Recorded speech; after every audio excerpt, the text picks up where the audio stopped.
Hi, I'm Greg Hunter. This is the weekly news wrap up for Friday, February 22nd, 2019, the WNW 272. You know you're having a bad day when your pictures on the front page of the New York Post with the word liar underneath it. This is not the most important story, folks. That's why I'm starting with it, to show you the look over here, look over here, look over here, look over here, look over here. Don't pay attention to the real story. I mean, yeah, this guy's a goofball that tried to get a raise and had a fake attack, and he ought to just come out and say, wow, I did it, and go down to Lorne Michaels at Saturday Night Live and let him make fun of him all night long. But I probably won't do that. But it really, in a week, who cares? I mean, it really is a small potato story. The big story is Andrew McCabe coming out and admitting he and Rosenstein plotted to remove President Donald Trump. This is widely reported. Joe diGenova, a former famed special prosecutor, said that, this interview with 60 Minutes, and Scott Pelley said, they accidentally did a public service for the public, and they exposed a coup, a real coup, out of the mouth of the former assistant FBI director, the deputy FBI director, Andrew McCabe. He's got a new book out, and I think he should really just be quiet, because he's really under investigation. He's probably going to be indicted along with a lot of other people. And Joe diGenova said, listen, he admitted to committing sedition and subversion on the president of the United States. He admitted to crime. It was just unbelievable that he did this. This interview is really like a signed confession. And Scott Pelley is like a buffoon. He didn't ask him about, don't you think that you had a conflict of interest because your wife got $700,000 from former Governor Terry McAuliffe in Clintonista to run for a failed state political office? I think it was state senator. When did you know that the dossier was completely phony and paid for by Hillary Clinton? But he kept on with, we think he's a Russian. We think he's a Russian spy. Really? Even though there's no evidence of that whatsoever, and there wasn't evidence of that when the Mueller probe was started. According to Lisa Page, there was no Russian collusion whatsoever. They were going to find a crime dog on it, no matter what. Which means the Russian probe under Mueller's totally illegitimate. But, it's... He basically sat on camera and admitted it. And Scott Pelley, let's see if we can make this as good as we can, and let him keep saying, but we still think Donald Trump's, for a Russian spy. And listen, this DOJ is expecting the completion of the Mueller report now that Barr has been seated. I mean, this is the jig's up. It's over. It is over. It's early as next week. I guess the president will be out of town, but I think it's a big nothing burger.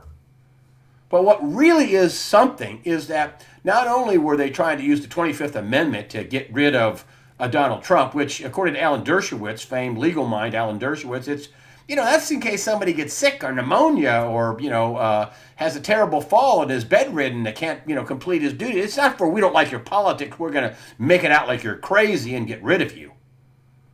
Not to mention the fact that they were trying to do anything they could to throw him in jail, get him impeached, make a case, make up something.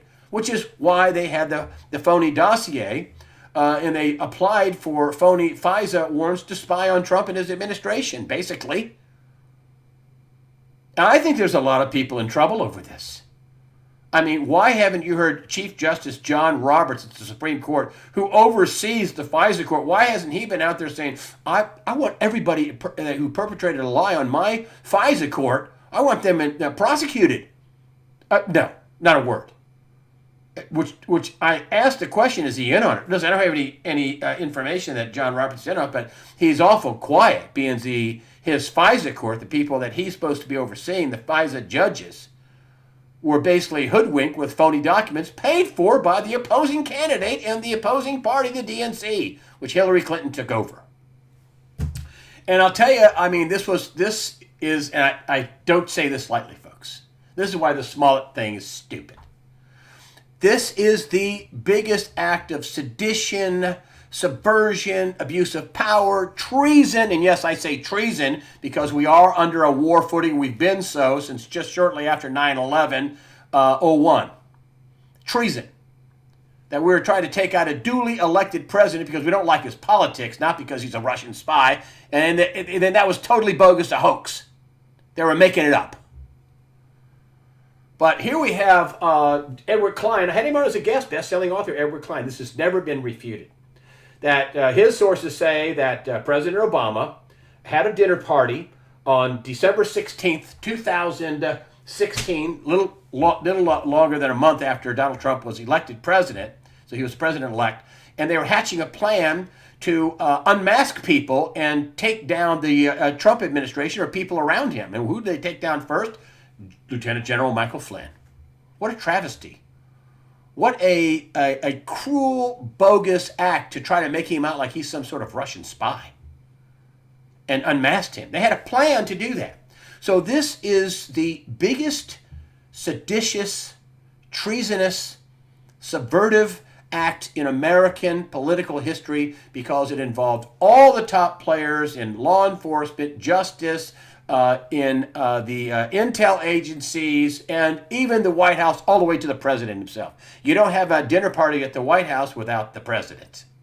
You can't just rent it out. This is an unbelievable story, and it was basically verified by the deputy FBI director in an interview on 60 Minutes to the American public. And then you find out that the top lawyer of the FBI believed that Hillary Clinton should face charges, but it was talked out of it. So, I mean, they were framing the president on one side and covering up real Russian collusion and real treason and sedition on the other side with this phony document that they used to apply for fraudulently for FISA warrants to spy on the president and his staff and his administration. It's unbelievable, folks. It's never happened in human history. And now with the Mueller investigation over, that's the starting pistol. Boom. Okay, so you're done now. So I can't get in the way of your investigation. You won't make up any phony, charges of obstruction of justice because I'm declassifying what happened with this FISA deal. I mean, there's going to be a couple of dozen people right off the get-go, boom, that are going to go down over this. Don't think they're not. I mean, it's probably going to come in waves.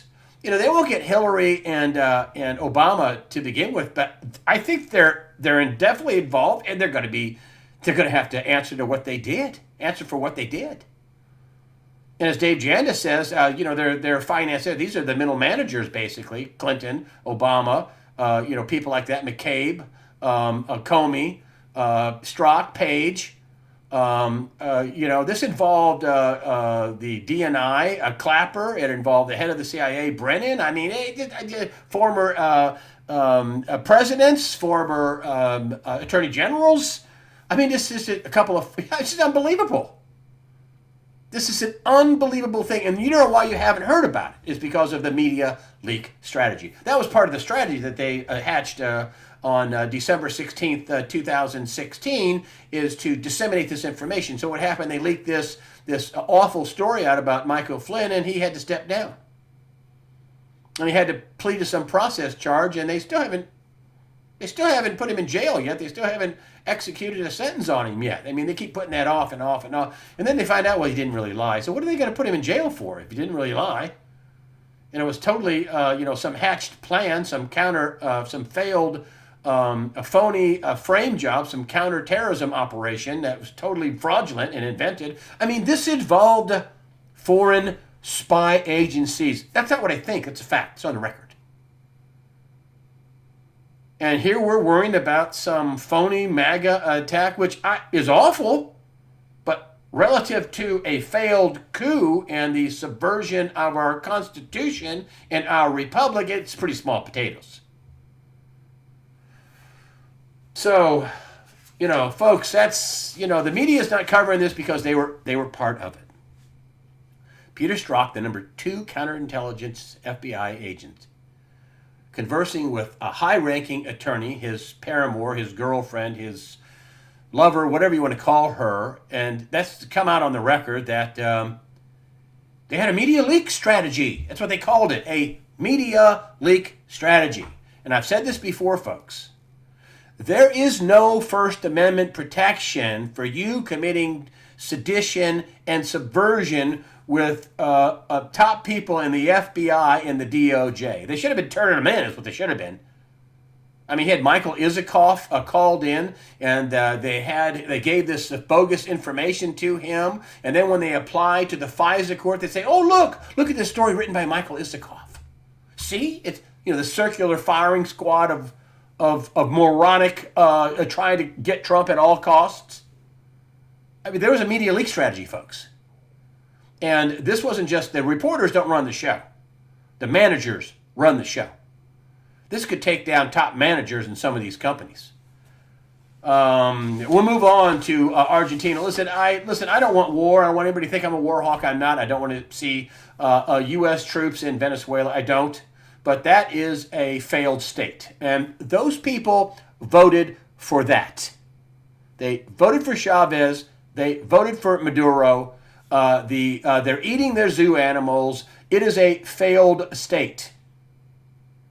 Now there is there's a huge big gamesmanship with China and Russia and the United States. The country is rich in natural resources, oil and gold, namely mining, other exotic probably minerals as well, but for sure oil and gold. I think natural gas too. I think it's one of the world's biggest oil deposits. So yes, there's a free-for-all for those assets, especially in a world where they've printed $250 trillion since 2008. I mean, they added to the $160 to $250 trillion, and real stuff is going to be part of the reset. So yes, but this is a little scary, folks. Donald Trump delivers a blunt warning to Venezuela military over aid impasse. They got pictures where they got bridges, blocked off. Lose everything by remaining loyal to President Nicolas Maduro and refusing to allow emergency aid stockpiled on the border. Folks, I don't know what's going to happen there, but it's not looking good. Just be ready for some sort of a conflict. Listen, there will be a downside for yet another war, at least economically, if not in blood and treasure from the United States. I hope we don't do that. Putin also vows to target the U.S. with new weapons if Washington deploys missiles in Europe. They have these hypersonic missiles. They do not want missiles on their border, just like we wouldn't want missiles, let's say, in Mexico or Venezuela, pointed at the United States. So there's some pretty high, tense situations around the world, in Europe, Venezuela, also still even in the Middle East, but that's died down somewhat. So just a couple of things to be warned about. The economy, I hate to say this. I mean, listen, if it wasn't for Donald Trump, we'd be in the tank. We'd be in a full-blown depression by now. But he made some pretty good moves, and he turned things around, at least temporarily, or bought some time, whatever. But he did do that. He's not perfect. He's pushing 5G. I think one of his ambassadors is pushing to make gay people not a crime anymore, although it is in the Bible, which I don't know why he's even starting that. I would just bypass that completely. But he's made some mistakes, done some good things too. Nobody's perfect, but the economy is not doing all that great, not just here in the United States, but also globally as well. And this is why China cannot afford a trade war. They cannot afford a trade war. And this is something that, a couple of my guests have told me on camera and off camera and said, they can't afford a trade war. And here's a couple of headlines from Zero Hedge here. Car sales plunge most in 7 years amid global auto industry meltdown. That includes China. Rabobank, China's borrowing was insane in January. It borrowed 5% of GDP in 1 month. Annualize that. Ocean shipping rates plunge, just a blip or the end of globalization. So the economy globally is slowing down. And a few charts, I like simple things, right? And so here is something, and this is from the Philadelphia Fed. I put some of my chicken scratch on here. Here's Trump gets elected. This is roughly November of 2016. So, boing, it goes straight up. What I was talking about, he did do some good after this thing kind of coming down here and floating around down here. There's some optimism in here, but it goes way up here, but now we're down here. So we're back down to, this is the business index that has just fallen off a cliff. And then if we go back a little farther, we look at this chart here, and this is the Philly Fed. I think I got this from Zero Hedge. Philly Fed, here's where we are now. This is Lehman Brothers. And if you look at that red line, this is the worst it's been since Lehman Brothers collapsed, imploded, and this is now. And so that just goes to show you, where we are. And a couple of my guests that were on this week, Craig Hemke, for example, he says, everything points to them turning around and them starting QE, more money printing. John Williams says, listen, if they do that, the dollar's going to crash. So if they raise rates, things are going to crash. If they lower rates, things are going to crash, including the dollar. If you take a look at what happened in 2010-11, Hemke, who was on this week, great guy, runs TF Metals Reports, says, same thing setting up all over again. And boy, what a discussion. I talked to him in the pre-interview about this Basel requirement, saying that they're going to have gold as a tier 1 asset valued at 100%. And he said, yeah, okay, I'll look into that. And he comes back and he says, well, it's valued at 50% now. And now, and as of April 1st, 2019, it's going to be valued at 100%. And here's the best part, he says. They have to be real gold. You have to have that unencumbered, no other claims on it, no paper gold, no forward contracts, no GLD, no derivatives, gold in your vault, clear title with one claim, your claim on it. That's it. I can't imagine why that's not bullish for gold. And my thinking is, are they going to allow when this thing goes up and up and up? Are they going to, number one, do they want it to go up? Probably yes, if things are that insolvent. We created a lot of debt since, I've said this over and over again, we created a lot of debt since the 08-09 meltdown, which was just to buy time. And real stuff is going to come back into play, like tier 1 asset gold. I mean, it's hard to imagine that U.S. Treasury bonds had the full faith and credit, risk-free investment, but gold has some risk to it. And now gold is going to be risk-free investment, tier 1, 100% valued asset. I can't imagine that's not bullish for gold, especially when you see headlines like this. Now, this is the end-all, be-all headline, but here's how Illinois, that I've talked about how they don't mow their highways for most of the year because I drive through there. Here is the Illinois is going to fix their $134 pension shortfall by issuing more debt. They're going to roll it over. They're not going to cut anything. They're not going to cut pensions. They're not going to. I think they've been warned about raising income taxes and how money could flee the state, but they're just going to roll over $134 billion. Just going to go ahead and issue some more debt. I mean, it's unbelievable, folks. This is the world we're living in. I know. Listen, Donald Trump. I like him. He's done a lot of good things, but he's bought some time. But the only way to fix this is probably for a total washout. There's going to be pain. I don't know how we get around it. There's going to be pain. And you should be ready for pain. You should be able to be able to take the biggest hit you can. Because I always say, get ready, stay ready. And so, the world we're living in is unbelievable. And take a look at the media. I mean, we lost the media. I mean, when I was there, we were there. We had two sources. I mean, I had standards, legal. I mean, I had to do some story. I had to get past standards, which means, are we going to take this canon of ABC News or this canon of CBS News, the most trusted name in news, used to be, and are we going to swat a fly with it? Like Nick Sandman, that kid that was on the mall with a Make America Great Again hat, which got way out of control, and they made the kid look like a Nazi, like a weasel, troublemaker, unbelievable, disrespectful, and when it was really the people around him, including the Indian who claimed he was some sort of war veteran, and he wasn't, and all the nasty things said to him, and they just wrecked this 16-year-old kid who just happened to be wearing a MAGA hat and doesn't believe in abortion. So why am I telling you this? Well, you know what? At some point, somebody wakes up and says, they can't do that. I mean, I would never that would have never gone on when at the CNN I worked at. They would say, whoa, whoa, whoa, we're not going to go after a 16-year-old kid. No, don't do that. Let's look at all the video. You look at all the video, and they were cussing him out and screaming at him and doing all kinds of crazy things to him. And the kid really wasn't the problem. It was the other people that was the problem.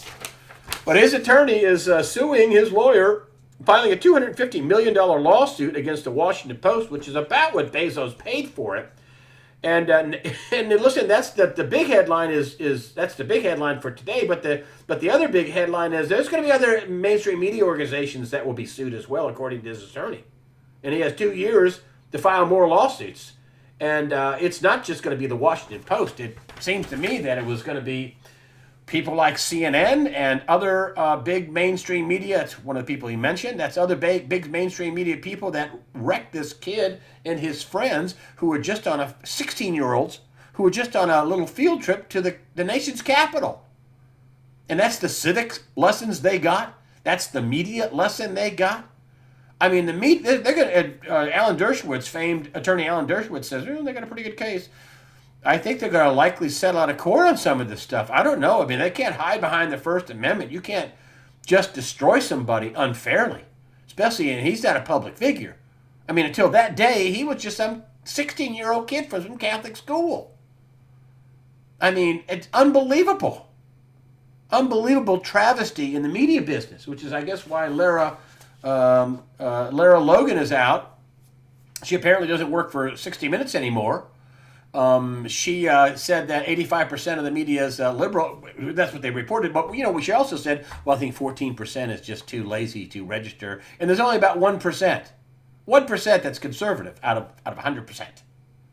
And look at the data I brought you in the past, whether it's from Harvard, hardly a right-wing bastion of conservatism, said about 90% of the stories in the first 100 days, negative, and on average. Some of them were way higher than that. Some of the companies that were producing stories like 97%. I mean, one of them was, I think, CNN. Anyway, also, if you take a look at the Media Research Center, about 90%. I mean, that's not news, folks. That's propaganda. And they are killing themselves. Now with this lawsuit, killing themselves. That's how crazy their overlords, the mainstream media, the deep state, the Luciferians, the evil that we are fighting, that's what they are doing to themselves. And one of my favorite papers to criticize Gannett, here's what's happening to Gannett. Here are the numbers. Gannett down, this is GCI, this is the newspaper part, Tenga is the television part. Gannett down 36% as ad declines prompt fourth quarter miss. Down 36%. Their PE ratio is 81. Does that sound like a buy to you? 81 times earnings. They were offered to get bought out at $12. They're now $10.66.